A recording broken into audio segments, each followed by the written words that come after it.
আজকে আমার বন্ধুকে আমি 30 টাকা দিব, দেখবো যে ও কি কি খেতে পারে 30 টাকা দিয়ে। তো শেষ পর্যন্ত আপনারা ভিডিওটা দেখবেন। এনে 30 টাকা। তো বন্ধুরা চলো দেখবো এখন যে 30 টাকার মধ্যে কি কি পাওয়া যায়। চলো A few moments later. আমার বাড়ার দোকানের সামনে চলে এসেছি, এখন দেখবো যে 30 টাকার মধ্যে কি কি পাওয়া যায়।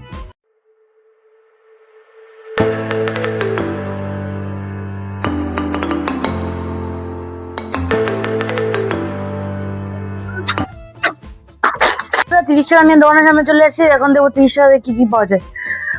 কি নিবো ভাবছি। বিস্কুট দাও।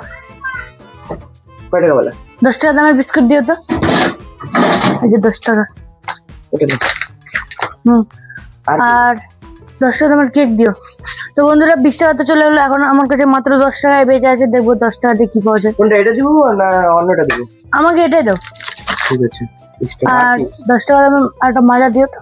মাজা? হ্যাঁ, ঠান্ডা না গরমটা দিব? আমাকে তুমি ঠান্ডাটা দিও। আচ্ছা। তো বন্ধুরা মাজা অর্ডার দিয়ে দিচ্ছি, এখন এই তিনটা নিয়ে আমরা খেয়ে দেখবো। কত টাকা হলো? 30 টাকা না? এই যে 30 টাকা। বন্ধুরা দেখেন 30 টাকা দিয়ে এত কিছু পেয়ে গেছি, এখন খেয়ে দেখবো। A few minutes later. খাওয়া নিয়ে চলে এসেছি, এখন খেয়ে দেখবো কেমন। প্রথমে খাবো বিস্কুট, ছিঁড়ে নি, খেয়ে দেখবো।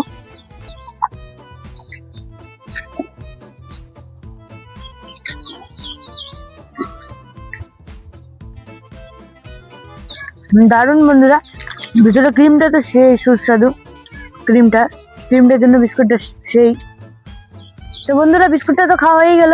10 টাকার হিসাবে বিস্কুটের টেস্টটা মোটামুটি ঠিকই আছে। আমি কেকটা খেয়ে দেখবো। কেকটা ছিঁড়ে নিচ্ছি, কেকের প্যাকেটটা ফেলে দিলাম, এবার খেয়ে দেখবো। এই যে বন্ধুরা, কেকটা সেই সুস্বাদু, একদম চকলেট ফ্লেভার। কেক খাওয়া তো হয়ে গেল বন্ধুরা, 10 টাকা হিসাবে মোটামুটি ভালোই আছে। তো এখন আমরা খাবো ফ্রুটি।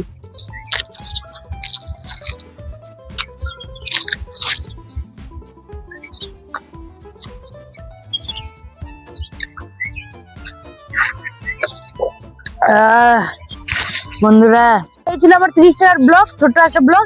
আমার চ্যানেল কমপ্লিট। কমেন্টে জানাবেন কি এরপরে আর কোন কোন চ্যালেঞ্জিং ভিডিও আনা যায়। ভালো লাগলে একটা লাইক পাঠিয়ে দেবেন। আজকের জন্য বাই।